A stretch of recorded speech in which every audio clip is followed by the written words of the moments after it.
नमस्कार छात्रों, आज के इस वीडियो में हम बहुपद के बारे में बात करेंगे।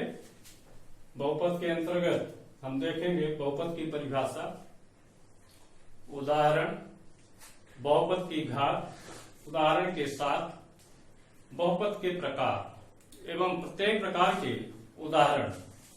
तो आइए सबसे पहले हम बहुपद को परिभाषित करते हैं, देखते हैं किस प्रकार के व्यंजक को हम बहुपद कहते हैं। तो यहां पर यदि x एक चर राशि हो तथा x एक चर राशि हो तथा an-1 an-2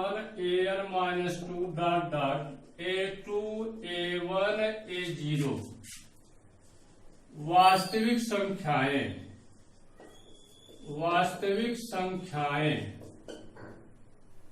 या अचर, वास्तविक संख्याएं या अचर हों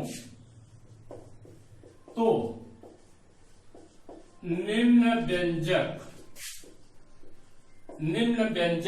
कैसा व्यंजक an x घाते l plus an-1 x घाते l-1 plus an-2 x घाते l-2 plus a2 x square plus a1 x plus a0 को n घात का बहुपद कहते हैं। n घात का बहुपद कहते हैं। परिभाषा कंप्लीट नहीं हुई। इस प्रकार के व्यंजक को हम n घात का बहुपद कहते हैं। शर्त है जहां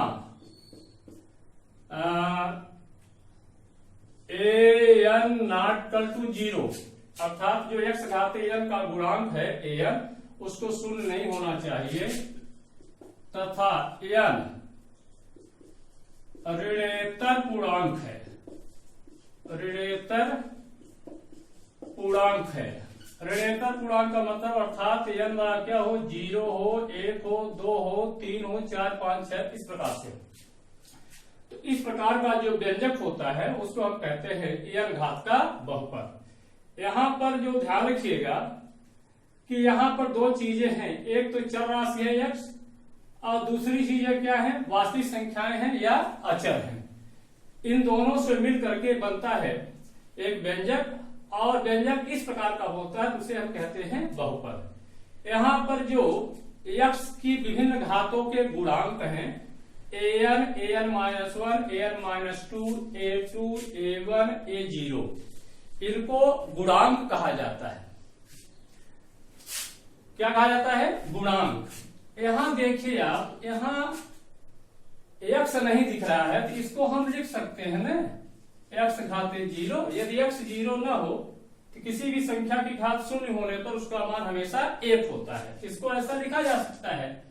इसलिए यहां पर जो a0 है, जो लास्ट पद है, इसको हम x0 का गुणांक भी कहते हैं। और चूंकि x0 का मान कितना होता है, 1 होता है, इसलिए इसे हम अचर पद भी कहते हैं। अचर पद यानी x0 का गुणांक या अचर पद, ज्यादा प्रचलन में हम सब यूज करते हैं अचर पद। इस प्रकार के व्यंजक को हम कहते हैं अचर पद। अब यहां पर जो बहुपद होता है, बहुपद को व्यक्त करने के लिए हमारे पास कुछ संकेत है। हम लोग कुछ संकेतों का इस्तेमाल करते हैं, जैसे px, ये है चर राशि x में बहुपद, qx ये भी बहुपद का संकेत है, rx, hx ये तमाम बहुपद के लिए व्यक्त किए जाते हैं। हम लोग इनका इस्तेमाल करते हैं। ये है बहुपद की परिभाषा। अब यहाँ पर कुछ एग्जाम्पल ले लेते हैं। यहाँ पर n घात का बहुपद कहते हैं, ध्यान रखिएगा, n घात का बहुपद तभी होगा जब x घाते n का जो गुणांक है an शून्य नहीं होना चाहिए। इसीलिए यहाँ पर लिखा हुआ है an का मान शून्य नहीं होना चाहिए। जैसे x² -5x + 6 यह एक बहुपद है। X cube minus 5x square plus 6x plus 7, ये भी एक बहुपद है। 5, 6 ऐसे लिखे हुए हैं, इसको भी बहुपद कहते हैं। 5 भी एक बहुपद है, 6 भी बहुपद है। शून्य में लिखा हुआ है, ये भी एक विशेष प्रकार का बहुपद है। बहुपद किस प्रकार का व्यंजक नहीं होगा? यहां पर ध्यान रखिएगा, x की जो घातें हैं वो धनात्मक और पूर्ण संख्या होनी चाहिए, पूरी पूरी होनी चाहिए। यदि किसी व्यंजक में x की घात भिन्नात्मक हो अर्थात बटे के रूप में हो, या x की घात ऋणात्मक हो, तो ऐसी स्थिति में उसे हम बहुपद नहीं कहेंगे। जैसे 1/x², ये बहुपद नहीं है, क्योंकि यदि इसको हम लिखेंगे ऊपर ले जाएंगे तो आएगा x घाते -2। चूंकि घात ऋणात्मक है इसलिए यह बहुपद नहीं होगा। इसी प्रकार से 1/1 धन 1/x धन 1, ये भी एक बहुपद नहीं है, क्योंकि x को ऊपर होना चाहिए। यहाँ पर x² - 5x + 6 और बटे 2 है, ये बहुपद होगा, क्योंकि इसको हम लिख सकते हैं प्रत्येक पद में भाग दे दे 1/2x² - 5/2 x और 2 का भाग 6 में देंगे 3। इस प्रकार का बनेगा, ये तो बहुपद है, क्योंकि x घाते क्या है? धनात्मक है। तो यहाँ पर जो बटे में व्यंजक होता है, जैसे x² धन 4 है बटे x ऋण 2, ये बहुपद नहीं कहा जाएगा। तो बहुपद इस रूप में होता है। तो बहुपद को समझने के बाद आइए हम देखते हैं बहुपद के उदाहरण भी हो गए। बहुपद की घात समझते हैं। बहुपद की घात क्या होती है? बहुपद की घात किसी बहुपद में x की उच्चतम घात को बहुपद की घात कहा जाता है। यहां पर हम लिख सकते हैं किसी बहुपद, बहुपद का नाम दे दे px, इसका मतलब ये बहुपद हमारा x में है। याद रखिएगा, जो चर राशियां होती हैं उनको हम x, y, z, u, v, t आदि से व्यक्त करते हैं। तो बहुपद आपका x में भी हो सकता है, y में भी हो सकता है, z में भी हो सकता है, u में भी हो सकता है, v में भी हो सकता है, t में भी हो सकता है। यहाँ पर बहुपद हमारा किस में है? x में। तो x की घात के रूप में हम बात करेंगे किसी बहुपद px में x की उच्चतम घात को बहुपद की घात कहा जाता है। बहुपद की घात कहा जाता है। किसी बहुपद px में x की उच्चतम घात को बहुपद की घात कहा जाता है। एग्जाम्पल के लिए, जैसे यहाँ पर x² - 5x + 6 है, देख लीजिए एग्जाम्पल। यहाँ पर x की अधिकतम घात कितनी है? 2 है, इसलिए कितने घात का बहुपद होगा? 2 घात का बहुपद कहा जाएगा। यहाँ पर देखिए x धन 2 है, तो यहाँ पर भी ये बहुपद है, लेकिन x की अधिकतम घात कितनी है? 1 है, तो इसे हम कहेंगे 1 घात का बहुपद है, यानी इस बहुपद की घात कितनी है? 1 है। यहाँ पर देखिए 5 लिखा हुआ है, तो यहाँ पर x की घात कितनी है? इसको हम लिख सकते हैं गुणा करके x घाते 0। तो यहाँ पर जो 5 लिखा था, 5 की एक बहुपद है, x की घात कितनी हो जाएगी? 0 हो जाएगी। इसी प्रकार से x घाते 4 - 5x + 6, ये भी एक बहुपद है, और इसकी उच्चतम घात कितनी है? x की 4 है, इसलिए इस बहुपद की घात कितनी होगी? 4 होगी। तो एग्जाम्पल हो गए घात को पहचानने के लिए। अब हम यहां पर बात करते हैं बहुपद के प्रकार की बात करते हैं। तो आइए देखते हैं बहुपद के प्रकार क्या होते हैं। यहाँ पर बहुपद का जो व्यापक रूप है एक बार हम लिख देते हैं, a(n-1) घाते n-1 plus a2x² plus a1x plus a0। अब हम बहुपद के प्रकार की बात करते हैं। आइए देखते हैं बहुपद के प्रकार। तो यहां पर हम लिख लेते हैं, यहां पर प्रकार हो जाए, यहां पर लिख दें व्यापक रूप, हर बहुपद का व्यापक रूप होता है, उसकी घात क्या होगी। और यहां ले लेते हैं उदाहरण। तो सबसे पहले हम बात करते हैं शून्य बहुपद की। शून्य बहुपद, शून्य बहुपद क्या होता है जरा देखिए। यदि x के विभिन्न घातों के सभी गुणांक 0 हो जाए तो पूरा बहुपद क्या हो जाएगा, शून्य हो जाएगा। अर्थात an, an-1, a2, a1, a0 ये सब गुणांक हैं। यदि ये शून्य हो जाए तो पूरे बहुपद का मान शून्य हो जाएगा। तो यही परिभाषा भी होती है कि शून्य बहुपद वह बहुपद होता है जिसके प्रत्येक गुणांक शून्य होते हैं। जिस बहुपद के प्रत्येक गुणांक शून्य होते हैं उसे शून्य बहुपद कहा जाता है। तो जब शून्य बहुपद का प्रत्येक गुणांक शून्य हो जाएगा तो बहुपद का प्रत्येक पद भी शून्य हो जाएगा। अर्थात ए भी 0, ए भी 0, ए भी 0, ए भी सब 0 हो जाएंगे। तो फिर बचेगा क्या, शून्य बचेगा। तो यहाँ पर जो व्यापक रूप होता है शून्य बहुपद का कुछ नहीं होता, उसको सिर्फ 0 से ही लिखा जाता है। और इसकी घात बता दें जरा देखिए। शून्य बहुपद जैसे x घाते 3 है, यहाँ 0 है, plus 0 x घाते 2 plus 0 x घाते 3 x plus 0। यहाँ पर इसे हम कुछ भी लिख सकते हैं, आगे बढ़ा करके ऐसे भी लिख सकते हैं, ऐसे भी लिख सकते हैं। तो इसकी घात क्या होगी।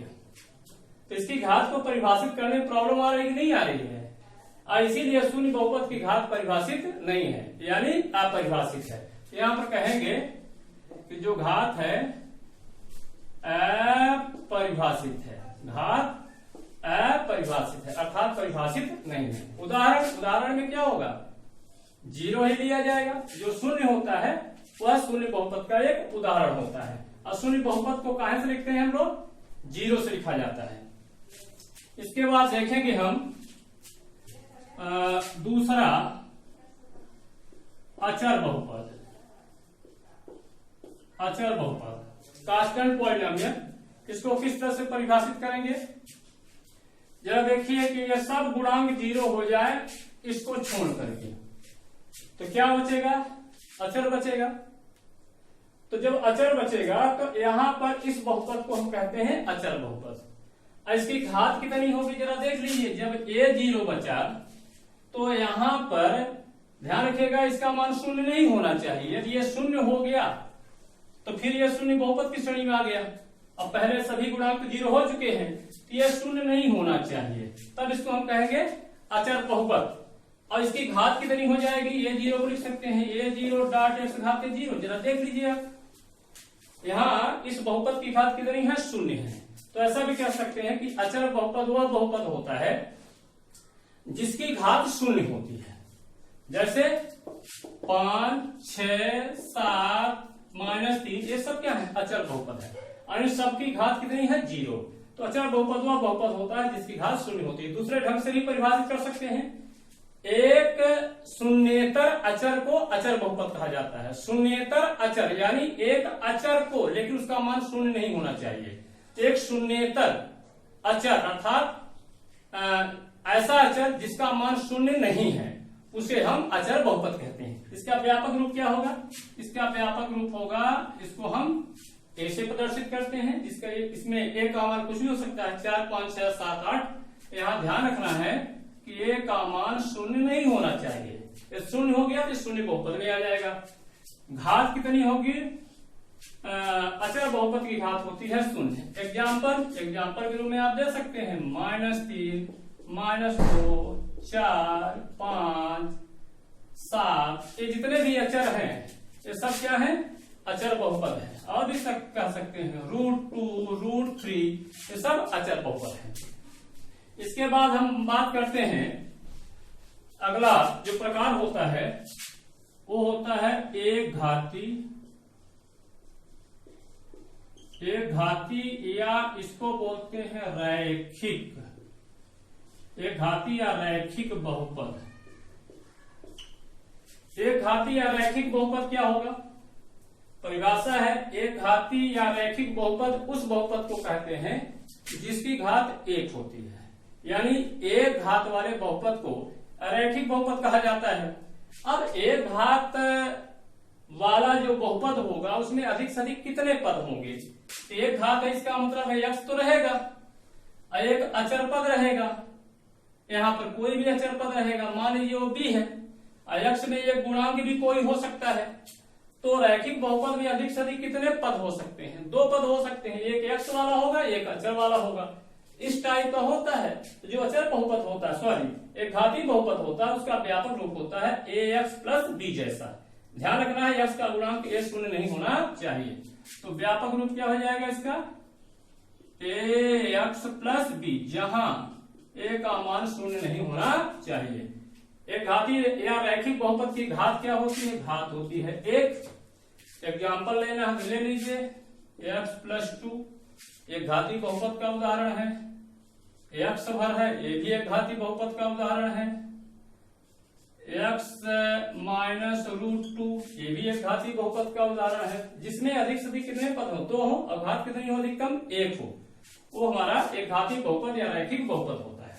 इसके बाद हम आते हैं द्विघाती, या इसको द्विघात बहुपद कहते हैं। द्विघात बहुपद की परिभाषा सिंपल है। द्विघात बहुपद उस बहुपद को कहा जाता है जिसकी घात 2 होती है, या 2 घात वाले बहुपद को द्विघात बहुपद कहा जाता है। तो द्विघात बहुपद में अधिक से अधिक कितने पद होंगे? तो जब द्विघात बहुपद है तो एक x स्क्वायर का पद होगा, एक x का पद होगा, और एक अचर टाइप का होगा कोई।